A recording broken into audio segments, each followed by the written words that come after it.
Punjabi radio जो अस सुन रहे सारे श्रोतिਆਂ ਨੂੰ ਬਲਵਿੰਦਰ ਕੌਰ ਵੱਲੋਂ ਪਿਆਰ ਭਰੀ ਸਤਿ ਸ਼੍ਰੀ ਅਕਾਲ। ਤੇ ਜੀ ਪ੍ਰੋਗਰਾਮ ਖਬਰ ਤੇ ਨਜ਼ਰ ਪ੍ਰੋਗਰਾਮ ਦੇ ਵਿੱਚ ਸਾਡੇ ਨਾਲ ਹੋਣਗੇ ਬਲਤੇਜ ਪੰਨੂ ਜੀ, ਦੱਸਣਗੇ ਭਾਰਤ ਵਿੱਚ ਪੰਜਾਬ ਦੇ ਵਿੱਚ ਕੀ ਕੁਛ ਵਾਪਰਦਾ ਹੈ।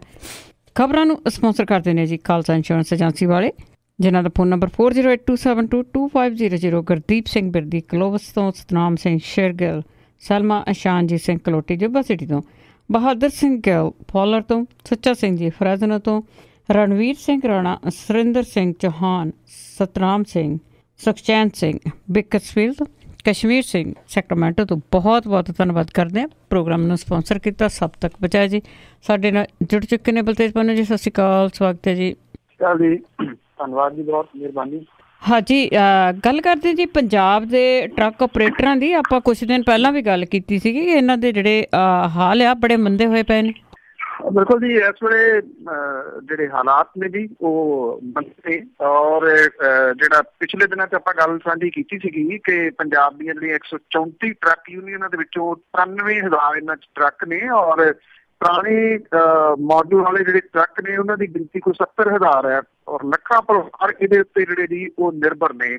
ਕਾਰੋਬਾਰ ਪ੍ਰਭਾਵਿਤ ਹੋ ਗਿਆ ਜੀ। ਹੁਣ ਕਰੀਬ 15 ਤੋਂ 20,000 ਟਰੱਕ ਜਿਹੜੇ ਆ ਜੀ ਉਹ ਕਬਾੜ ਦੇ ਵਿੱਚ ਵਿਕ ਚੁੱਕੇ ਆ ਔਰ ਇਹਦੇ ਨਾਲ ਜਿਹੜੇ ਜੀ ਉਹ ਲੋਕਾਂ ਦਾ ਕਹਿਣਾ ਕਿ ਪੰਜਾਬੀਆਂ ਦਾ ਕਿਉਂਕਿ ਟਰੱਕਿੰਗ ਦੀ ਇੰਡਸਟਰੀ ਦੇ ਨਾਲ ਪੁਰਾਣਾ ਵਾਹ ਵਾਸਤਾ ਹੈ ਔਰ ਹੌਲੀ ਹੌਲੀ ਇਹ ਇੱਥੇ ਪੰਜਾਬ ਦੇ ਵਿੱਚੋਂ ਜਿਹੜਾ ਜੀ ਇਸ ਇੰਡਸਟਰੀ ਤੋਂ ਬਾਹਰ ਜਾ ਰਹੇ ਨੇ ਕੁਛ ਜਿਹੜੀਆਂ ਜੀ ਉਹ ਸਰਕਾਰ ਦੀਆਂ ਪਾਲਿਸੀਜ਼ ਕਰਕੇ। ਔਰ ਇਹ ਜਿਹੜਾ ਜੀ ਕਿਹਾ ਜਾ ਰਿਹਾ ਕਿ ਸੂਬਾ ਸਰਕਾਰ ਦਾ ਟਰੱਕ ਯੂਨੀਅਨਾਂ ਭੰਗ ਕਰਨ ਤੇ ਕਣਕ ਦੇ ਮੌਜੂਦਾ ਸੀਜ਼ਨ ਦੇ ਦੌਰਾਨ ਕਿਰਾਏ ਦਾ ਰੇਟ ਘਟਾਉਣ ਦਾ ਫੈਸਲਾ ਜਿਹੜਾ ਜੀ ਅਸਲ ਦੇ ਵਿੱਚ ਭਾਰੂ ਪੈ ਰਿਹਾ ਔਰ ਜਿਹੜੇ ਪੁਰਾਣੇ ਮਾਡਲ ਟਰੱਕਾਂ ਨਾਲ ਸੀਜ਼ਨ ਲਾਉਣ ਵਾਲੇ ਜਿਹੜੇ ਛੋਟੇ ਟਰੱਕ ਆਪਰੇਟਰ ਆ ਉਹਨਾਂ ਨੂੰ ਸਭ ਤੋਂ ਵੱਧ ਜਿਹੜੀ ਹੈ ਜੀ ਉਹ ਮਾਰ ਪੈ ਰਹੀ ਹੈ। ਔਰ ਇਹ ਕਿਹਾ ਜਾ ਰਿਹਾ 97 ਤੋਂ ਟਰੱਕ ਯੂਨੀਅਨ ਦੇ 99 94 ਦੇ ਪੁਰਾਣੇ ਜਿਹੜੇ ਜੀ ਉਹ ਟਰੱਕ ਪਾਏ ਹੋਏ ਸੀਗੇ ਕਿਉਂਕਿ ਹਾੜੀ ਤੇ ਸੌਣੀ ਦੇ ਦੌਰਾਨ ਇਹ ਆਪਣਾ ਗੁਜ਼ਾਰਾ ਕਰ ਲੈਂਦੇ ਸੀਗੇ। ਪਰ ਹੁਣ ਜਿਹੜੇ ਜੀ ਟਰੱਕ ਕਬਾੜ ਦੇ ਭਾਅ ਜਿਹੜੇ ਉਹ ਵਿਕੇ। ਵੈਸੇ ਦੇਖਿਆ ਜਾਵੇ ਇੱਕ ਇਹਦਾ ਪੱਖ ਇਹ ਵੀ ਆ ਕਿ ਇੰਨੇ ਮਾੜੇ ਟਰੱਕ ਜਦੋਂ ਸੜਕਾਂ ਦੇ ਉੱਤੇ ਜਿਹੜਾ ਜੀ ਉਹ ਚੱਲਦੇ ਆ ਪੋਲਿਊਸ਼ਨ ਦੇ ਨਾਲ ਨਾਲ ਉਹ ਜਿਹੜਾ ਸੜਕ ਸੁਰੱਖਿਆ ਉਹਦੇ ਵਾਸਤੇ ਵੀ ਮੁਸ਼ਕਿਲ ਤਾਂ ਜਿਹੜੀ ਹੈ ਜੀ ਉਹ ਬਣਦੇ ਆ। ਪਰ ਫਿਰ ਵੀ ਜੇ ਇਹਦਾ ਦੂਸਰਾ ਪੱਖ ਦੇਖੀਏ ਤਾਂ ਰੋਜ਼ੀ ਰੋਟੀ ਹੈ। ਜੇ ਕੋਈ ਪਰਿਵਾਰ ਜਿਹੜਾ ਜੀ ਉਹ ਹਾੜੀ ਸੌਣੀ ਇਹਨੂੰ ਚਲਾ ਕੇ ਕੁਛ ਪੈਸੇ ਜੋੜ ਕੇ ਆਪਣਾ ਟੱਬਰ ਜਿਹੜਾ ਜੀ ਉਹ ਚਲਾ ਰਿਹਾ ਸੀ, ਇਹਦਾ ਕੁਛ ਨਾ ਕੁਛ ਜਿਹੜਾ ਜੀ ਕਿਸੇ ਤਰੀਕੇ ਦੀ ਕੁਛ ਛੋਟ ਜਿਹੜੀ ਇਹਦੇ ਵਿੱਚ ਹੋਣੀ ਚਾਹੀਦੀ ਸੀ।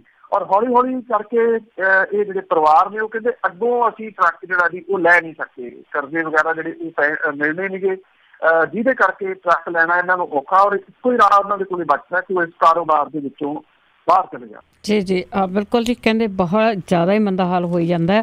ਤੇ ਅੱਗੇ ਜਿਹੜੀਆਂ ਕਣਕਾਂ ਸੜ ਗਈਆਂ ਸੀ ਜੀ ਉਹਨਾਂ ਦੀ ਗੱਲ ਕਰੀਏ ਤਾਂ ਕਿਸੇ ਵੀ ਸਰਕਾਰ ਨੇ ਸਾਰਨੇ ਲਈ ਥਾਂ ਦੇ ਉੱਤੇ ਜਿਹੜੀਆਂ ਲੱਗੀਆਂ ਅੱਗਾਂ ਨੇ ਜੀ ਇਹਨੇ ਜਿਹੜੀ ਐਤਕੀ ਕੁਛ ਜ਼ਿਆਦਾ ਹੀ ਜਿਹੜੀ ਜੀ ਉਹ ਕਣਕ ਹੈ ਉਹਦਾ ਨੁਕਸਾਨ ਕੀਤਾ। ਬਿਨਾਂ ਸ਼ੱਕ ਦੇ ਨਾੜ ਜਿਹੜਾ ਜੀ ਉਹ ਵੀ ਸੜਿਆ, ਉਹਦੇ ਨਾਲ ਤੂੜੀ ਦਾ ਨੁਕਸਾਨ ਜਿਹੜਾ ਉਹ ਹੋਇਆ। ਪਰ ਨਾੜ ਦੇ ਨਾਲ ਨਾਲ ਕਣਕ ਜਿਹੜੀ ਹੈ ਜੀ ਖੜੀ ਖੜੋਤੀ ਜਿਹੜੀ ਸੜੀ ਹੈ ਉਹਦਾ ਅਜੇ ਤੱਕ ਕਿਸਾਨਾਂ ਨੂੰ ਇਹ ਨਹੀਂ ਪਤਾ ਲੱਗ ਰਿਹਾ ਜੀ ਕਿ ਉਹਦਾ ਕੁਛ ਮਿਲੂਗਾ ਉਹਨਾਂ ਨੂੰ ਜਾਂ ਨਹੀਂ, ਕਿੱਥੋਂ ਮਿਲੂਗਾ। ਕਿਉਂਕਿ ਜੇ ਤਾਂ ਸਪਾਰਕਿੰਗ ਦੇ ਨਾਲ ਜਿਹੜੀ ਅੱਗ ਲੱਗੀ ਹੈ ਤਾਰਾਂ ਦੇ ਵਿੱਚੋਂ ਨਿਕਲਣ ਵਾਲੀ ਸਪਾਰਕਿੰਗ, ਤਾਂ ਉਹਦੇ ਵਿੱਚ ਤਾਂ ਇਹਨਾਂ ਹੈਗਾ ਕਿ ਜਿਹੜਾ ਬਿਜਲੀ ਬੋਰਡ ਹੈ ਉਹ ਕੁਛ ਜਿਹੜੀ ਰਾਹਤ ਹੈ ਉਹ ਕਿਸਾਨਾਂ ਨੂੰ ਦਿੰਦਾ, ਤੁਰੰਤ ਰਾਹਤ ਨਹੀਂ ਕੋਈ ਵੀ ਜਿਹੜੀ ਉਹ ਮਿਲਦੀ। ਜਿਹੜੇ ਦੂਜੇ ਕਾਰਨ ਬਣੇ ਨੇ ਇਸ ਵਾਰੀ ਅੱਗਾਂ ਲੱਗਣ ਦੇ, ਚਾਹੇ ਉਹ ਕੋਈ ਬੀੜੀ ਸਿਗਰਟ ਪੀ ਕੇ ਛੁੱਟ ਗਿਆ ਜਾਂ ਫਿਰ ਜਿਹੜੀਆਂ ਕੰਬਾਈਨਾਂ ਨੇ ਉਹਦੇ ਵਿੱਚੋਂ ਜਿਹੜੀ ਚੰਗਿਆੜਾ ਨਿਕਲਿਆ ਉਹਦੇ ਨਾਲ ਅੱਗ ਲੱਗ ਗਈ, ਉਹ ਜਿਹੜਾ ਜੀ ਕੁਛ ਮਿਲਣ ਦੀ ਆਸ ਜਿਹੜੀ ਹੈ ਜੀ ਉਹ ਘੱਟ ਹੈ। ਇਕੱਲੇ ਸੰਗਰੂਰ ਦੇ ਵਿੱਚ ਹੀ ਐਤਕੀ ਕੋਈ 325 ਏਕੜ ਜਿਹੜੀ ਫਸਲ ਹੈ ਉਹਦੀ ਸੜੀ ਆ ਕਣਕ ਦੀ ਖੜੀ ਖੜੋਤੀ ਔਰ 1674 ਏਕੜ ਜਿਹੜੀ ਇਕੱਲੇ ਸੰਗਰੂਰ ਦੇ ਵਿੱਚ ਨਾੜ ਜਿਹੜਾ ਉਹ ਸੜ ਕੇ ਸੁਆਹ ਹੋ ਗਿਆ। ਨਾੜ ਦੇ ਸੜਨ ਦੇ ਨਾਲ ਵੀ ਜਿਹੜਾ ਬਹੁਤ ਵੱਡਾ ਨੁਕਸਾਨ ਹੈ ਕਿਉਂਕਿ ਤੂੜੀ ਜਿਹੜੀ ਹੈ ਜੀ ਡੰਗਰਾਂ ਨੂੰ ਤੂੜੀ ਤੇ ਜਾਂ ਜਿਹੜੀ ਤੂੜੀ ਕੁਛ ਜਿਹੜੇ ਕਿਸਾਨ ਨੇ ਉਹ ਕੁੱਪਾਂ ਦੇ ਰੂਪ ਦੇ ਵਿੱਚ ਬੰਨ੍ਹ ਕੇ ਬਾਅਦ ਦੇ ਵਿੱਚ ਜਿਹੜੀ ਜੀ ਉਹ ਵੇਚਦੇ ਆ ਬਰਸਾਤਾਂ ਤੋਂ ਬਾਅਦ। ਇਹਦਾ ਚੰਗਾ ਭਾਅ ਜਿਹੜਾ ਜੀ ਉਹ ਵੀ ਮਿਲਦਾ। ਉਹ ਵੀ ਸੁਪਨੇ ਜਿਹੜੇ ਸੀ ਉਹ ਇਹਨਾਂ ਕਿਸਾਨਾਂ ਦੇ ਜਿਹੜੇ ਜੀ ਉਹ ਸੜ ਕੇ ਸੁਆਹ ਹੋ ਗਏ। ਖਾਸ ਤੌਰ ਦੇ ਉੱਤੇ ਬਹੁਤੀ ਮਾਰ ਜਿਹੜੀ ਹੈ ਜੀ ਪਈ ਆ ਜਿਨ੍ਹਾਂ ਨੇ ਜ਼ਮੀਨ ਜਿਹੜੀ ਆ ਠੇਕੇ ਦੇ ਉੱਤੇ ਲਈ ਹੋਈ ਸੀ। ਨਾ ਸਿਰਫ ਇਹ ਕਣਕਾਂ ਜਿਹੜੀਆਂ ਜੀ ਉਹ ਸੜੀਆਂ ਨੇ ਬਲਕਿ ਜਿਹੜੀਆਂ ਦੂਜੀਆਂ ਨਾਲ ਲੱਗੀਆਂ ਫਸਲਾਂ ਕੁਛ ਥਾਵਾਂ ਦੇ ਉੱਤੇ ਮੱਕੀ ਜਾਂ ਜਿਹੜੇ ਬੰਬੀਆਂ ਵਾਲੇ ਕੋਠੇ, ਕੇਬਲਾਂ, ਸਾਰਾ ਕੁਛ ਜਿਹੜਾ ਜੀ ਉਹ ਸੜ ਕੇ ਸੁਆਹ ਹੋ ਗਿਆ। ਕੁਛ ਤਾਂ ਇੱਕ ਜਿਹੜਾ ਵਿਅਕਤੀ ਹੈ ਜੀ ਉਹਦੀ 22 ਵੀਘੇ ਆਪਣੀ ਸੀ, ਉਹਨੇ 22 ਵੀਘੇ ਹੋਰ ਲਈ ਹੋਈ ਸੀ, ਉਹ ਸਾਰੀ ਦੀ ਸਾਰੀ ਜਿਹੜੀ ਜੀ ਉਹ ਸੜ ਗਈ।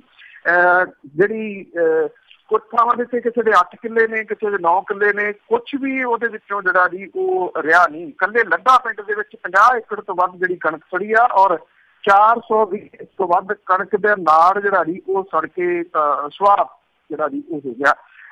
ਇਹ ਜਿਹੜਾ ਜੀ ਇਹ ਕਿਹਾ ਜਾ ਰਿਹਾ ਜੀ ਕਿ ਦੋਹਰੀ ਮਾਰ ਜਿਹੜੀ ਆ ਉਹ ਕਿਸਾਨ ਨੂੰ ਵੱਜੀ ਹੈ, ਕਿਉਂਕਿ ਐਤਕੀ ਜਿੰਨੇ 2-3 ਮੀਂਹ ਪਏ ਸੀ ਉਹ ਬੜੇ ਸਹੀ ਟਾਈਮ ਦੇ ਉੱਤੇ ਪਏ ਸੀਗੇ, ਜਦੋਂ ਕਣਕ ਅਜੇ ਜਿਹੜੀ ਵੱਡੀ ਹੋ ਰਹੀ ਸੀ। ਔਰ ਇਸ ਵਾਰੀ ਝਾੜ ਜਿਹੜਾ ਜੀ ਉਹ ਰਿਕਾਰਡ ਕਿਹਾ ਜਾ ਰਿਹਾ ਸੀਗਾ, ਹੋਇਆ ਵੀ ਝਾੜ ਹੋਇਆ, ਪਰ ਜਿਨ੍ਹਾਂ ਦੀ ਸੜਕੇ ਜਿਹੜੀ ਹੈ ਜੀ ਉਹ ਸੁਆਹ ਹੋ ਗਈ ਆ, ਉਹਨਾਂ ਦੇ ਤਾਂ ਇੱਕ ਕਿਸਮ ਦੇ ਨਾਲ ਸੁਪਨੇ ਹੀ ਜਿਹੜੇ ਆ ਜੀ ਉਹ ਸੜ ਗਏ ਆ।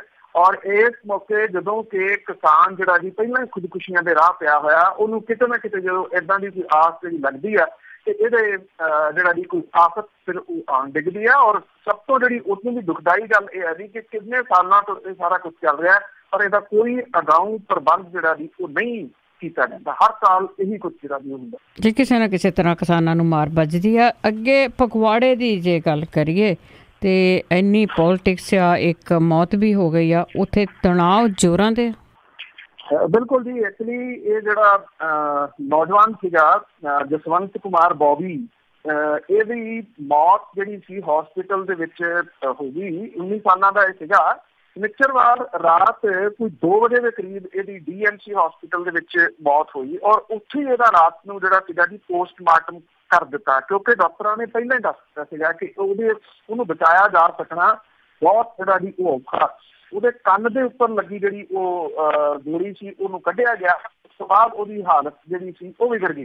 ਫਿਰ ਪੋਸਟਮਾਰਟਮ ਕਰਕੇ ਤੜਕਸਾਰ ਇਹਦੀ ਜਿਹੜੀ ਡੈਡ ਬੋਡੀ ਸੀ ਉਹਨੂੰ ਫਗਵਾੜਾ ਲਿਜਾਇਆ ਗਿਆ, ਔਰ ਫਗਵਾੜੇ ਦੇ ਵਿੱਚ ਉਦੋਂ ਪਹਿਲਾਂ ਵੱਡੀ ਗਿਣਤੀ ਦੇ ਵਿੱਚ ਕਈ ਜ਼ਿਲ੍ਹਿਆਂ ਦੀ ਫੌਜ ਤੇ ਪੈਰਾਮਿਲਟਰੀ ਫੋਰਸਿਸ ਜਿਹੜੀਆਂ ਸੀਗੀਆਂ ਜੀ ਉਹ ਡਿਪਲੋਏ ਕੀਤੀਆਂ ਗਈਆਂ ਇਹਦੀ ਡੈਡ ਬੋਡੀ ਪਹੁੰਚਣ ਤੋਂ ਪਹਿਲਾਂ।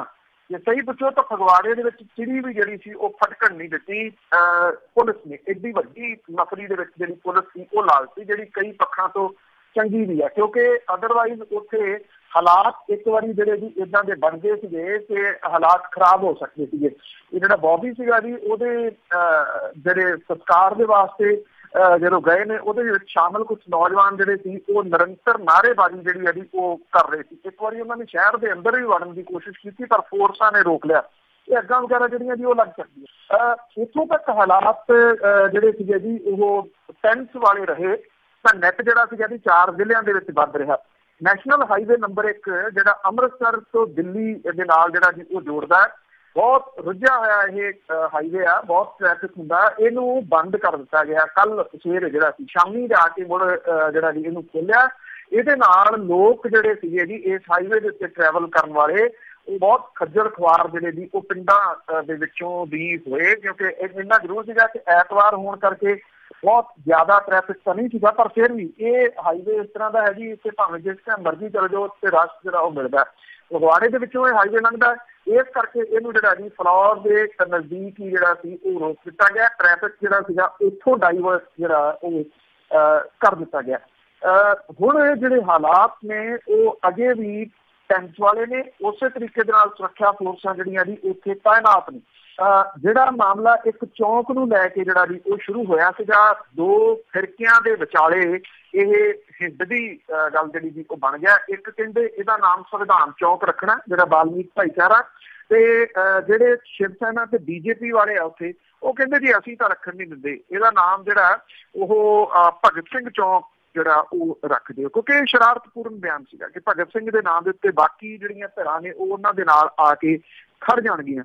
ਮਾਮਲਾ ਅਸਲ ਦੇ ਵਿੱਚ ਚੌਂਕ ਦਾ ਨਾਮ ਰੱਖਣ ਵਾਲਾ ਨਹੀਂ ਹੈਗਾ। ਮਾਮਲਾ ਇਹਦੇ ਪਿਛਲੀ ਜਿਹੜੀ ਕਹਾਣੀ ਹੈ ਜੀ ਉਹ ਸਮਝਣ ਦੀ ਜ਼ਰੂਰਤ ਹੈ। ਇਹ ਲੂਤੀ ਲਾਉਣ ਦੀ ਕੋਸ਼ਿਸ਼ ਹੈ ਕਿ ਜੇ ਇੱਥੋਂ ਲੂਤੀ ਲੱਗਦੀ ਆ ਤੇ ਇਹ ਕਾਫੀ ਸ਼ਹਿਰਾਂ ਤੇ ਜ਼ਿਲ੍ਹਿਆਂ ਦੇ ਵਿੱਚ ਅੱਗ ਜਿਹੜੀ ਆ ਉਹ ਭੜਕ ਸਕਦੀ ਹੈ। ਜੀ ਬਿਲਕੁਲ। ਦੇਖੋ, ਲੋਕ ਸਰਕਾਰਾਂ ਤੋਂ ਜੋਬਾਂ ਮੰਗਦੇ ਆ ਵੀ ਜੋਬਾਂ ਪੈਦਾ ਕਰੋ, ਤੇ ਅਸੀਂ ਦੇਖ ਲਓ ਵੀ ਕਿਸ ਤਰ੍ਹਾਂ ਆ ਲੋਕਾਂ ਨੂੰ ਮਰਵਾਈ ਵੀ ਜਾਂਦੇ ਆ ਇਹਨਾਂ ਦੇ ਵਿੱਚ। ਕਦੋਂ ਸਮਝਾਂਗੇ ਇਹਨਾਂ ਚੀਜ਼ਾਂ ਨੂੰ। ਦੇ ਅੱਗੇ ਦਿੱਲੀ ਦੇ ਵਿੱਚੋਂ ਜਿਹੜਾ ਕਾਂਗਰਸ ਨੇ ਚੋਣਾਂ ਦਾ ਬਿਗਲ ਵਜਾਇਆ ਉਸ ਦੀ ਗੱਲ ਕਰਦੇ।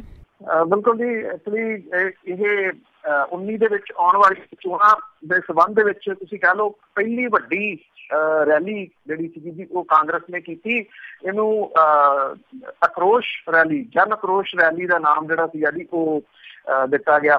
ਔਰ ਬਹੁਤ ਸਾਰੇ ਸੂਬਿਆਂ ਤੋਂ ਜਿਹੜੇ ਕਾਂਗਰਸੀ ਆਗੂ ਸੀਗੇ ਉਹਨਾਂ ਦੀਆਂ ਡਿਊਟੀਆਂ ਲਾਈਆਂ ਗਈਆਂ ਕਿ ਬੱਸਾਂ ਜਿਹੜੀਆਂ ਸੀਗੀਆਂ ਜੀ ਉਹ ਲਿਆਓ ਭਰ ਕੇ, ਔਰ ਇਹਨਾਂ ਨੇ ਜਿਹੜੀਆਂ ਜੀ ਉਹ ਲਿਆਂਦੀਆਂ ਇਹ ਬੱਸਾਂ, ਔਰ ਵੱਡੀ ਗਿਣਤੀ ਦੇ ਵਿੱਚ ਇਕੱਠ ਜਿਹੜਾ ਸੀਗਾ ਜੀ ਉਹ ਹੋਇਆ। ਔਰ ਇਹਦੇ ਵਿੱਚ ਜਿਹੜਾ ਨਿਸ਼ਾਨਾ ਸੀਗਾ ਰਾਹੁਲ ਗਾਂਧੀ ਹੋਰਾਂ ਨੇ ਤੇ ਡਾਕਟਰ ਮਨਮੋਹਨ ਸਿੰਘ ਹੋਰਾਂ ਨੇ ਰੱਖਿਆ ਨਰਿੰਦਰ ਮੋਦੀ ਹੋਰਾਂ ਦੇ ਉੱਤੇ, ਜਿਹੜੇ ਮੌਜੂਦਾ ਪ੍ਰਧਾਨ ਮੰਤਰੀ ਨੇ ਜੀ। ਔਰ ਉਹਨਾਂ ਨੇ ਇਹ ਗੱਲ ਰਾਹੁਲ ਗਾਂਧੀ ਨੇ ਕਹੀ ਕਿ 2019 ਦੇ ਵਿੱਚ ਕਾਂਗਰਸ ਜਿਹੜੀ ਆ ਉਹ ਕੇਂਦਰ 'ਚ ਸੱਤਾ ਦੀ ਵਾਪਸੀ ਜਿਹੜੀ ਹੈ ਜੀ ਉਹ ਕਰੂਗੀ। ਉਹਨਾਂ ਕਿਹਾ ਕਿ ਮੁਲਕ ਦਾ ਚੌਕੀਦਾਰ ਅਖਵਾਉਂਦੇ ਪ੍ਰਧਾਨ ਮੰਤਰੀ ਦੇ ਉੱਤੇ ਉਹਨਾਂ ਨਿਸ਼ਾਨਾ ਲਾਇਆ ਔਰ ਇਹ ਕਿਹਾ ਕਿ ਉਹ ਭ੍ਰਿਸ਼ਟਾਚਾਰ ਤੇ ਸੰਸਥਾਵਾਂ ਨੂੰ ਕਮਜ਼ੋਰ ਜਿਹੜਾ ਜੀ ਉਹ ਕਰ ਰਹੇ ਨੇ, ਔਰ ਇਸ ਮਾਮਲੇ ਦੇ ਉੱਤੇ ਚੌਕੀਦਾਰ ਜਿਹੜਾ ਜੀ ਉਹ ਚੁੱਪ ਕਿਉਂ ਆ। ਰਾਹੁਲ ਗਾਂਧੀ ਹੋਰਾਂ ਨੇ ਪ੍ਰਧਾਨ ਮੰਤਰੀ ਦੀ ਹਾਲੀਆ ਚੀਨ ਫੇਰੀ ਦੇ ਬਾਰੇ ਦੇ ਵਿੱਚ ਵੀ ਇਹ ਗੱਲ ਕਹੀ ਕਿ ਡੋਕਲਾਮ ਵਾਲਾ ਜਿਹੜਾ ਅਹਿਮ ਮੁੱਦਾ ਸੀਗਾ ਇਹਦੇ ਉੱਤੇ ਜਿਹੜਾ ਜੀ ਚੁੱਪ ਕਿਉਂ ਧਾਰੀ ਰੱਖੀ ਪ੍ਰਧਾਨ ਮੰਤਰੀ ਨੇ, ਇਹਨੂੰ ਇਸ਼ੂ ਨੂੰ ਜਿਹੜਾ ਜੀ ਉਹ ਉਠਾਇਆ ਕਿਉਂ ਨਹੀਂ। ਔਰ ਪ੍ਰਧਾਨ ਮੰਤਰੀ ਡਾਕਟਰ ਮਨਮੋਹਨ ਸਿੰਘ ਹੋਰਾਂ ਨੇ ਇਹ ਕਿਹਾ ਕਿ ਜਮਹੂਰੀਅਤ ਜਿਹੜੀ ਹੈ ਜੀ ਉਹ ਇਸ ਵੇਲੇ ਖਤਰੇ ਦੇ ਵਿੱਚ ਹੈ ਤੇ ਇਹਦੇ ਵਾਸਤੇ ਕਾਂਗਰਸ ਦੀ ਮਦਦ ਜਿਹੜੀ ਹੈ ਜੀ ਉਹ ਕੀਤੀ ਜਾਵੇ। ਇਸ ਰੈਲੀ ਦੀ ਇੱਕ ਅਹਿਮ ਗੱਲ ਜਿਹੜੀ ਹੈ ਜੀ ਉਹ ਇਹ ਰਹੀ ਕਿ ਪੰਜਾਬ ਦੇ ਨਾਲ ਸੰਬੰਧਿਤ 2 ਦਰਜਨ ਦੇ ਕਰੀਬ ਕਾਂਗਰਸੀ ਵਿਧਾਇਕ ਜਿਹੜੇ ਸੀਗੇ ਜੀ ਇਸ ਰੈਲੀ ਤੋਂ ਪਾਸੇ ਰਹੇ।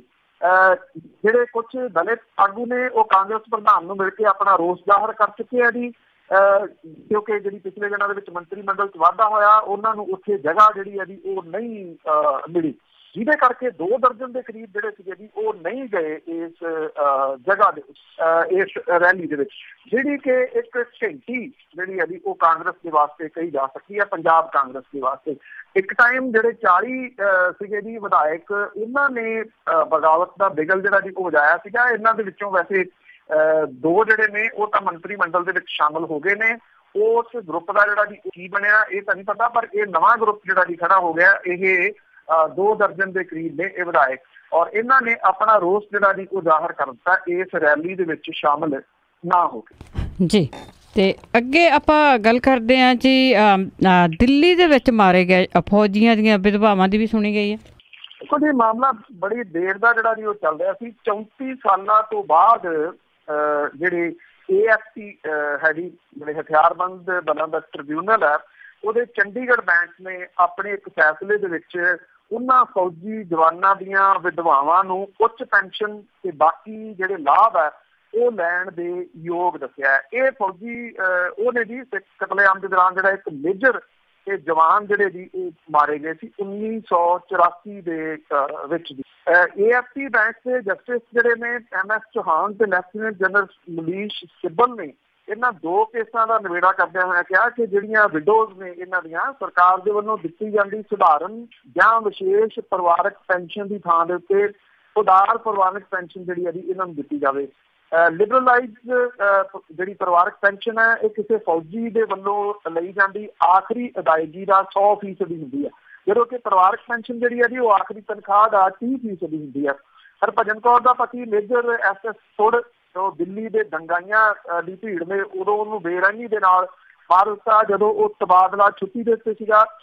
ਫੌਜੀ ਸਦਰ ਸਾਹਿਬ ਨੇ ਦਿੱਲੀ 'ਚ ਹਿੰਸਾ ਭੜਕਣ ਦੇ ਖਦਸ਼ਿਆਂ ਦੇ ਚੱਲਦਿਆਂ ਉਹਨੂੰ ਡਿਊਟੀ ਮੁੜ ਕੇ ਜੁਆਇਨ ਕਰਨ ਦੇ ਅਮਲ ਨੂੰ ਜਿਹੜਾ ਜੀ ਉਹ ਅੱਗੇ ਤੋਰਨ ਦੀ ਗੱਲ ਜਿਹੜੀ ਹੈ ਜੀ ਉਹ ਕਹੀ ਸੀਗੀ।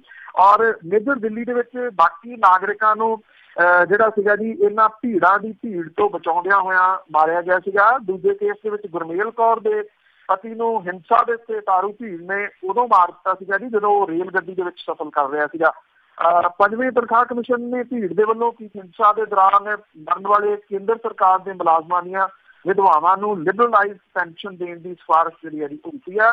ਬਹੁਤ ਲੰਬਾ ਸਮਾਂ ਜਿਹੜਾ ਜੀ ਉਹ ਲੱਗ ਗਿਆ, ਪਰ ਇੰਨਾ ਜ਼ਰੂਰ ਹੈ ਕਿ ਜਿਹੜੀਆਂ ਇਹ ਵਿਡੋ ਨੇ ਜੀ ਇਹਨਾਂ ਫੌਜੀ ਅਫਸਰਾਂ ਦੀਆਂ ਉਹ ਵੀ ਤਕੜੀਆਂ ਹੋ ਕੇ ਲੜਾਈ ਜਿਹੜੀ ਜੀ ਉਹ ਲੜਦੀਆਂ ਰਹੀਆਂ। ਐਡੀ ਲੰਬੀ ਲੜਾਈ ਲੜਨੀ ਸੌਖੀ ਨਹੀਂ ਹੁੰਦੀ। ਫਿਰ ਵੀ ਉਹਨਾਂ ਨੇ ਇਹ ਜੰਗ ਜਿਹੜੀ ਸੀ ਉਹ ਜਾਰੀ ਰੱਖੀ ਔਰ ਉਹਨੂੰ ਇੰਨਾ ਜਿਹੜਾ ਜੀ ਉਹ ਬੂਰ ਪਿਆ ਕਿ ਹੁਣ ਇਹਨਾਂ ਨੂੰ 100% ਦੀ ਪੈਨਸ਼ਨ ਤੇ ਭੱਤੇ ਜਿਹੜੇ ਜੀ ਉਹ ਮਿਲਣਗੇ, ਜਿਹੜੇ ਨਿਰਸੰਦੇਹ ਇਹਨਾਂ ਦੀ ਜਿਹੜੀ ਰਹਿੰਦੀ ਜ਼ਿੰਦਗੀ ਹੈ ਜੀ ਉਹਦੇ ਵਾਸਤੇ ਕਾਫੀ ਸਹਾਈ ਰਹਿਣਗੇ ਜੀ। ਚਾਹੀਦੇ ਵੀ ਸੀ ਜੀ ਇਹਨਾਂ ਦੇ। ਤਾਂ ਅੱਗੇ 28 ਸਾਲਾਂ ਤੋਂ ਇੱਕ ਮਾਂ ਆਪਣੇ ਪੁੱਤਰ ਨੂੰ ਉਡੀਕ ਰਹੀ ਹੈ। ਜੀ ਇਹ ਮਾਨਸਾ ਡਿਸਟ੍ਰਿਕਟ ਦਾ ਜਿਹੜਾ ਜੀ ਉਹ ਕੇਸ ਹੈ, ਜਸਵੀਰ ਸਿੰਘ ਜਿਹੜਾ ਸੀਗਾ ਜੀ ਉਹਨੇ ਫੂਲ ਦੀ ਰਾਮਪੁਰਾ ਫੂਲ ਦੀ ਅਦਾਲਤ ਦੇ ਵਿੱਚ ਇਹ ਕਿਹਾ ਸੀਗਾ ਕਿ ਮੈਨੂੰ ਰਿਹਾ ਨਾ ਕਰੋ, ਪੁਲਿਸ ਤੋਂ ਮੈਨੂੰ ਖਤਰਾ। ਅਦਾਲਤੀ ਰਿਕਾਰਡ ਦੇ ਵਿੱਚ ਇਹ ਦਰਜ ਵੀ ਹੋ ਗਿਆ ਜੀ। 28 ਸਾਲ ਪਹਿਲਾਂ ਭੀਖੀ ਦਾ ਇਹ ਨੌਜਵਾਨ ਬਠਿੰਡੇ ਦੀ ਜੇਲ੍ਹ ਤੋਂ ਰਿਹਾ ਹੋਇਆ ਤਾਂ ਅੱਜ ਤੱਕ ਘਰੇ ਜਿਹੜਾ ਜੀ ਉਹ ਨਹੀਂ ਪਹੁੰਚਿਆ। ਉਹ ਇਕੱਲਾ ਨਹੀਂ ਬਲਕਿ ਪੂਰਾ ਅਦਾਲਤੀ ਰਿਕਾਰਡ ਵੀ ਗਾਇਬ ਹੋ ਗਿਆ। ਫੂਲ ਅਦਾਲਤ ਨੇ ਗੁੰਮ ਰਿਕਾਰਡ ਨੂੰ ਲੱਭਣ ਦੇ ਹੁਕਮ ਜਾਰੀ ਕੀਤੇ। ਅਜੇ ਤੱਕ ਇਸ ਮਾਮਲੇ ਦੇ ਵਿੱਚ ਕੁਝ ਵੀ ਜਿਹੜਾ ਉਹ ਨਹੀਂ ਹੋਇਆ। ਜਸਵੀਰ ਸਿੰਘ ਬਠਿੰਡਾ ਜੇਲ੍ਹ ਚੋਂ 19 ਮਾਰਚ 1990 ਨੂੰ ਜਿਹੜਾ ਉਹ ਰਿਹਾ ਹੋਇਆ। ਉਹਦੀ ਬਿਰਧ ਮਾਂ ਸ਼ਮਸ਼ੇਰ ਕੌਰ ਜਿਹੜੀ ਹੈ ਜੀ ਉਹਨੂੰ ਅੱਜ ਵੀ ਉਹਦੀ ਉਡੀਕ ਹੈ।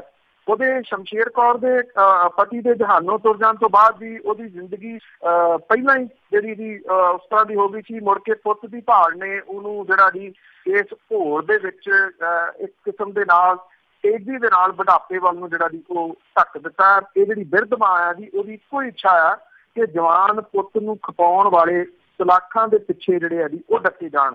ਸ਼ਮਸ਼ੇਰ ਕੌਰ ਦਾ ਪੁੱਤ ਜਿਹੜਾ ਜੀ ਪੰਚਾਇਤ ਸਕੱਤਰ ਦੇ ਵਜੋਂ ਭਵਾਨੀਗੜ੍ਹ ਦੇ ਵਿੱਚ ਸੀਗਾ, ਲੱਗਿਆ ਹੋਇਆ ਸੀਗਾ ਔਰ ਰਿਕਾਰਡ ਦੇ ਅਨੁਸਾਰ ਵੀਰ ਸਿੰਘ ਦੇ ਉੱਤੇ ਪੰਜਾਬ ਦੇ ਮਾੜੇ ਦਿਨਾਂ ਦੇ ਦੌਰਾਨ ਥਾਣਾ ਫੂਲ 'ਚ 12 ਅਕਤੂਬਰ 99 ਨੂੰ ਤੇ ਮਗਰੋਂ ਥਾਣਾ ਨਥਾਣਾ 'ਚ 12 ਫਰਵਰੀ 1990 ਨੂੰ ਕੇਸ ਦਰਜ ਹੋਏ।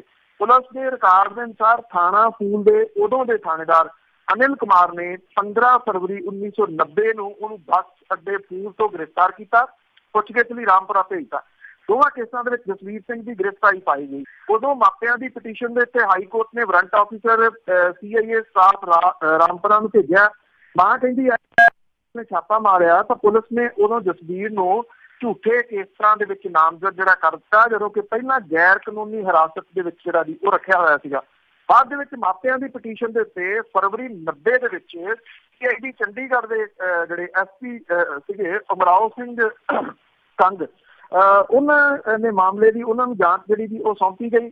ਪਰ ਜਿਹੜਾ ਪੁਲਿਸ ਦਾ ਝੂਠ ਸੀਗਾ ਜੀ ਉਹ ਬੇਪਰਦ ਹੋ ਗਿਆ ਔਰ ਜਾਂਚ ਰਿਪੋਰਟ ਦੇ ਮੁਤਾਬਕ ਜਸਵੀਰ ਨੂੰ ਉਹਦੇ ਭੀਖੀ ਵਿਚਲੇ ਘਰ ਤੋਂ ਪੁਲਿਸ ਨੇ 6 ਫਰਵਰੀ 90 ਨੂੰ ਜਿਹੜਾ ਜੀ ਉਹ ਚੁੱਕਿਆ ਸੀ। ਉਹਦੇ ਉੱਤੇ ਤਸ਼ੱਦਦ ਕੀਤਾ ਗਿਆ, ਝੂਠੀਆਂ ਬਰਾਮਦਗੀਆਂ ਜਿਹੜੀਆਂ ਸੀਗੀਆਂ ਜੀ ਉਹ ਪਾਈਆਂ ਗਈਆਂ। ਉਹ ਤਰਲੇ ਲੈਂਦਾ ਰਿਹਾ ਅਦਾਲਤ ਦੇ ਕਿ ਉਹਨੂੰ ਰਿਹਾ ਨਾ ਕੀਤਾ ਜਾਵੇ, ਪਰ ਉਹਨੂੰ ਰਿਹਾ ਕਰਤਾ। ਮੁੜ ਕੇ ਜਿਹੜੀ ਜੀ ਸ਼ਾਇਦ ਪੁਲਿਸ ਜਿਹੜੀ ਇਹਨੂੰ ਚੁੱਕ ਕੇ ਲੈ ਗਈ, ਉਹਨੂੰ ਗਾਇਬ ਕਰ ਦਿੱਤਾ। ਔਰ ਅੱਜ ਜਿਹੜਾ ਇਹਦਾ ਅਦਾਲਤੀ ਰਿਕਾਰਡ ਸੀਗਾ ਜਿੱਥੇ ਲਿਖਿਆ ਹੋਇਆ ਸੀਗਾ, ਉਹਨੇ ਇਹ ਕਿਹਾ ਸੀਗਾ ਕਿ ਮੈਨੂੰ ਰਿਹਾ ਨਾ ਕਰੋ, ਮੈਨੂੰ ਪੁਲਿਸ ਜਿਹੜੀ ਆ ਜੀ ਉਹਦੇ ਤੋਂ ਖਤਰਾ ਹੈ। ਉਹ ਸਾਰੇ ਦਾ ਰਿਕਾਰਡ ਵੀ ਜਿਹੜਾ ਜੀ ਉਹ ਗਾਇਬ ਹੋ ਗਿਆ। ਪੁੱਤ ਤਾਂ ਗਾਇਬ ਹੋਇਆ ਸੀ, ਰਿਕਾਰਡ ਵੀ ਗਾਇਬ ਹੋ ਗਿਆ। ਇਸ ਮਾਂ ਦੇ ਕੋਲੇ ਜਿਹੜੇ ਕਾਨੂੰਨ ਹੈ ਜੀ ਉਹਦਾ ਸਹਾਰਾ ਲੈਣ ਦੇ ਵਾਸਤੇ ਹੁਣ ਜਿਹੜਾ ਜੀ ਉਹ ਕੁਝ ਵੀ ਨਹੀਂ ਹੈਗਾ ਜੀ ਸਿਵਾਏ ਜਿਹੜੇ ਇਹ ਹੋਕਿਆ ਸੀ। ਜਦੋਂ ਕਿ ਜਿਹੜੇ ਉੱਥੇ ਮੌਜੂਦਾ DSP ਨੇ ਉਹ ਕਹਿੰਦੇ ਰਿਕਾਰਡ ਇਹ ਕੇਸ ਬਹੁਤ ਪੁਰਾਣਾ ਹੈ, ਜਿਹਦੇ ਵਿੱਚ ਪੁਲਿਸ ਰਿਕਾਰਡ ਅਨੁਸਾਰ ਜਿਹੜਾ ਜੀ ਉਹ ਦੇ ਦਿੱਤਾ ਗਿਆ। ਉਹਨੇ ਕਿਹਾ ਕਿ ਸਾਰੇ ਰਿਕਾਰਡ ਤੱਕ ਜਿਹੜੇ ਆ ਜੀ ਉਹ ਹੈਗੇ ਆ ਰਿਕਾਰਡ ਦੇ ਉੱਤੇ, ਜਦੋਂ ਕਿ ਰਿਕਾਰਡ ਦੇ ਉੱਤੇ ਇਹ ਕੁਝ ਵੀ ਨਹੀਂ ਗਾ ਜੀ ਜਿਹੜਾ ਉਹਨੇ ਲਿਖਾਇਆ ਸੀਗਾ। ਉਹ ਇੱਕ ਸਾਜ਼ਿਸ਼ ਦੇ ਤਹਿਤ ਜਿਹੜੇ ਅਫਸਰ ਸੀ ਉਹਨਾਂ ਨੂੰ ਬਚਾਉਣ ਦੇ ਵਾਸਤੇ ਪੂਰਾ ਦਾ ਪੂਰਾ ਗਾਇਬ ਕੀਤਾ ਗਿਆ। ਦੇਖੋ ਜੀ ਇਹ ਤਾਂ ਬਹੁਤ ਜ਼ਿਆਦਾ ਕੇਸ ਇੱਦਾਂ ਦੇ ਮਿਲ ਸਕਦੇ ਆ, ਪਰ ਇਸੇ ਤਰ੍ਹਾਂ ਮਾੜੀ ਕਰੀਆਂ ਆਪਣੇ ਪੁੱਤਰਾਂ ਨੂੰ। ਸੁਬਰਾਮਨੀਅਮ ਸਵਾਮੀ ਦੀ ਜੇ ਗੱਲ ਕਰੀਏ ਤਾਂ ਉਸਨੇ ਪੰਜਾਬ ਜਾ ਕੇ ਇੱਕ ਨਵਾਂ ਵਿਵਾਦ ਛੇੜਿਆ। ਅਕਸਰ ਰਹਿੰਦੇ ਤਾਂ ਉਹ ਵਿਵਾਦਾਂ ਦੇ ਵਿੱਚ ਹੀ ਹੈ ਜੀ, ਕੁਛ ਨਾ ਕੁਛ ਏਦਾਂ ਦਾ ਕਹਿੰਦੇ ਹੀ ਰਹਿੰਦੇ ਆ। ਜਿਹੜਾ ਖਬਰਾਂ ਬਣਦੀਆਂ ਨੇ, ਵਿਵਾਦਤ ਬਿਆਨ ਜਿਹੜੇ ਉਹ ਦਿੰਦੇ ਰਹਿੰਦੇ ਆ। ਕਿ ਅੰਮ੍ਰਿਤਸਰ ਦੇ ਵਿੱਚ ਆ ਕੇ ਇੱਕ ਭਾਰਤੀ ਜਨਤਾ ਪਾਰਟੀ ਦੇ ਜਿਹੜੇ ਰਾਜ ਸਭਾ ਦੇ ਮੈਂਬਰ ਨੇ ਜੀ ਡਾਕਟਰ ਸੁਬਰਾਮਨੀਅਮ ਸਵਾਮੀ, ਉਹਨਾਂ ਨੇ ਨਵਾਂ ਜਿਹੜਾ ਵੀ ਉਹ ਛੇੜ ਦਿੱਤਾ ਪੰਜਾਬ ਦੀਆਂ ਸਮੱਸਿਆਵਾਂ ਦੇ ਨਾਲ। ਉਹਨਾਂ ਨੇ ਕਿਹਾ ਕਿ ਉਹ ਹਮੇਸ਼ਾ ਜੁੜੇ ਰਹੇ ਨੇ ਨੈਸ਼ਨਲ ਪੱਧਰ ਦੇ ਉੱਤੇ ਖਾਲਿਸਤਾਨ ਦੀ ਮੰਗ ਦੇ ਉੱਤੇ। ਉਹਨਾਂ ਨੇ ਇਹ ਕਿਹਾ ਕਿ ਜੇ ਕੋਈ ਭਾਰਤ ਨੂੰ ਖੰਡਿਤ ਕਰੂਗਾ ਤਾਂ ਉਹਦਾ ਡਟ ਕੇ ਵਿਰੋਧ ਜਿਹੜਾ ਜੀ ਉਹ ਕਰਨਗੇ। ਜਰਨੈਲ ਸਿੰਘ ਭਿੰਡਰਾਂਵਾਲਿਆਂ ਦੇ ਨਾਲ ਆਪਣੇ ਸੰਬੰਧ ਉੱਤੇ ਜਿਹੜਾ ਸੁਬਰਾਮਨੀਅਮ ਸਵਾਮੀ ਸੀ ਉਹਨੇ ਕਿਹਾ ਕਿ ਉਹ ਮੇਰੇ ਮਿੱਤਰ ਸੀ, ਮੈਂ ਉਹਨਾਂ ਨੂੰ ਅੱਤਵਾਦੀ ਨਹੀਂ ਮੰਨਦਾ। ਉਹਨਾਂ ਨੇ ਇਹ ਵੀ ਗੱਲ ਜਿਹੜੀ ਕਹੀ ਕਿ ਭਿੰਡਰਾਂਵਾਲਿਆਂ ਨੇ ਕਦੇ ਖਾਲਿਸਤਾਨ ਦੀ ਮੰਗ ਨਹੀਂ ਕੀਤੀ। ਉਹਦਾ ਇਹ ਕਹਿਣਾ ਹੈ ਕਿ ਇਹ ਜ਼ਰੂਰ ਸੀਗਾ ਕਿ ਉਹ ਇਹ ਕਹਿੰਦੇ ਸਨ ਕਿ ਜੇ ਕੋਈ ਖਾਲਿਸਤਾਨ ਦੇਣਾ ਚਾਹੇ ਤਾਂ ਉਹ ਦੇ ਦੇਵੇ, ਉਹ ਮੰਗਣਗੇ ਨਹੀਂ। ਬਲੂ ਸਟਾਰ ਆਪਰੇਸ਼ਨ ਦੇ ਦੌਰਾਨ ਦਰਬਾਰ ਸਾਹਿਬ ਤੇ ਹੋਏ ਫੌਜੀ ਹਮਲੇ ਨੂੰ ਵੱਡੀ ਗਲਤੀ ਕਰਾਰ ਦਿੰਦਿਆਂ ਉਹਨੇ ਗੱਲ ਕਹੀ ਕਿ ਜਿਹੜੇ ਕਾਮਰੇਡ ਹਰਕਿਸ਼ਨ ਸਿੰਘ ਸੁਰਜੀਤ ਤੇ ਸੋਵੀਅਤ ਯੂਨੀਅਨ ਦੇ ਵੱਲੋਂ ਬਣਾਈ ਗਈ ਯੋਜਨਾ ਦੇ ਤਹਿਤ ਇਹ ਸਾਰਾ ਕੁਝ ਜਿਹੜਾ ਜੀ ਹੋਇਆ ਸੀਗਾ। ਸਿੱਖ ਵਿਰੋਧੀ ਜਿਹੜੇ ਕਤਲੇਆਮ ਜਿਹੜਾ ਹੋਇਆ ਉਹਦੇ ਵਿੱਚ ਉਹਨਾਂ ਨੇ ਕਿਹਾ ਕਿ ਅਸੀਂ ਇਹਨੂੰ ਕਤਲੇਆਮ ਮੰਨਦੇ ਹਾਂ, ਪਰ ਆਮ ਆਦਮੀ ਪਾਰਟੀ ਦੇ HS ਫੂਲਕਾ ਇਹਨੂੰ ਕਤਲੇਆਮ ਨਹੀਂ ਮੰਨਦੇ। ਉਹਨਾਂ ਨੇ ਇਹ ਵੀ ਕਿਹਾ ਕਿ ਕੈਨੇਡਾ ਦੇ ਵਿੱਚ ਜਿਹੜੇ ਸੈਪਰੇਟਿਸਟ ਨੇ ਉਹਨਾਂ ਦੇ ਵੱਲੋਂ ਸਿੱਖ ਵਿਰੋਧੀ ਦੰਗਿਆਂ ਨੂੰ ਕਤਲੇਆਮ ਦਾ ਨਾਂ ਦਿੱਤੇ ਜਾਣ ਦੇ ਉੱਤੇ ਉਹਨਾਂ ਨੇ ਕਿਹਾ ਕਿ ਇਹਦੀ ਕੋਈ ਜ਼ਰੂਰਤ ਜਿਹੜੀ ਹੈ ਜੀ ਉਹ ਨਹੀਂ ਹੈ। ਇੱਕ ਸਵਾਲ ਦੇ ਜਵਾਬ ਉਹਨਾਂ ਨੇ ਇਹ ਵੀ ਕਹਿਤਾ ਜੀ ਕਿ ਲੰਗਰ ਤੇ GST ਜਿਹੜਾ ਜੀ ਉਹ ਨਹੀਂ ਹੋਣਾ ਚਾਹੀਦਾ।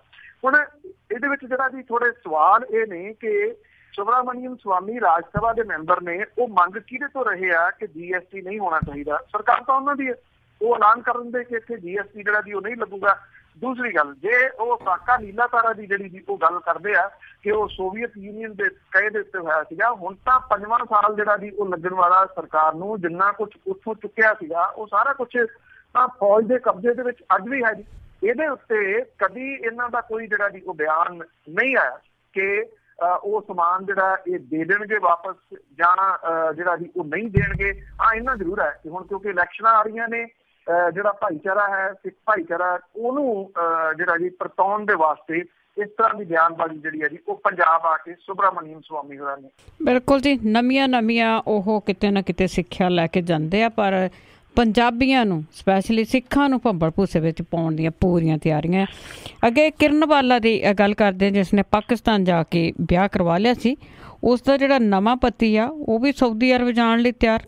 ਕਿਉਂਕਿ ਐਕਚੁਅਲੀ ਇਹਦੇ ਤੇ ਇੱਕ ਜਿਹੜਾ ਮੁੰਡਾ ਗਿਆ ਸੀਗਾ ਜੀ, ਇਹਨਾਂ ਦੀ ਵਜ੍ਹਾ ਕਰਕੇ ਬੜਾ ਕੁਛ ਜਿਹੜਾ ਜੀ ਉਹ ਚੇਂਜਸ ਜਿਹੜੀਆਂ ਆ ਰਹੀਆਂ ਨੇ।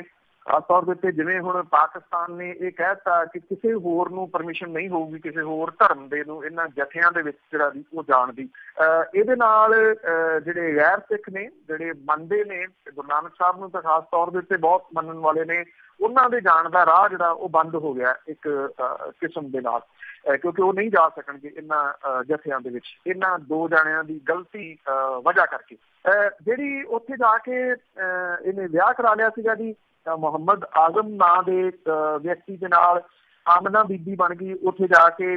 ਹੁਣ ਜਿਹੜਾ ਜੀ ਇਹ ਖਬਰਾਂ ਆ ਰਹੀਆਂ ਨੇ ਕਿ ਜਿਹੜਾ ਮੁਹੰਮਦ ਆਜ਼ਮ ਹੈ, ਕਿਉਂਕਿ ਉਹ ਸਾਊਦੀ ਅਰਬ ਤੋਂ ਆਇਆ ਸੀਗਾ ਔਰ ਉਹ ਵਿਆਹ ਕਰਾਉਣ ਦੇ ਵਾਸਤੇ ਹੀ ਆਇਆ ਸੀਗਾ ਇਹਦੇ ਨਾਲ, ਹੁਣ ਇਹ ਕਿਹਾ ਜਾ ਰਿਹਾ ਜੀ ਕਿ ਉਹ ਵਾਪਸ ਸਾਊਦੀ ਅਰਬ ਜਿਹੜਾ ਜੀ ਉਹ ਜਾ ਰਿਹਾ ਕਿਉਂਕਿ ਇਹ ਉੱਥੇ ਜਿਹੜਾ ਜੀ ਉਹ ਫਸ ਗਈ ਅਦਾਲਤੀ ਚੱਕਰ ਦੇ ਵਿੱਚ।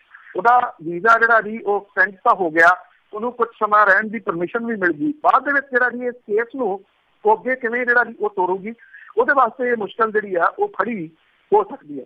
ਔਰ ਇਹ ਕਿਹਾ ਜਾ ਰਿਹਾ ਜੀ ਕਿ ਮੁਹੰਮਦ ਆਜ਼ਮ ਜਿਹੜਾ ਜੀ ਉਹ ਕੰਮ ਧੰਦੇ ਦੇ ਕਰਕੇ ਜਿਹੜਾ 2 ਮਹੀਨੇ ਲਈ ਸਾਊਦੀ ਅਰਬ ਜਿਹੜਾ ਉਹ ਜਾ ਰਿਹਾ, ਉਹ ਇਸ ਕਿਹਾ ਜਾ ਰਿਹਾ ਜੀ ਕਿ ਜਿਹੜੀ ਇਹ ਕਿਰਨ ਬਾਲਾ ਹੈ ਜਿਹੜੀ ਉੱਥੇ ਜਾ ਕੇ ਨਾਮ ਇਹਨੇ ਜੀ ਰੱਖ ਲਿਆ ਸੀ, ਉਹ ਕਹਿੰਦੀ ਕਿ ਉਹਨੂੰ ਨਾਲ ਲੈ ਕੇ ਜਾਵੇ।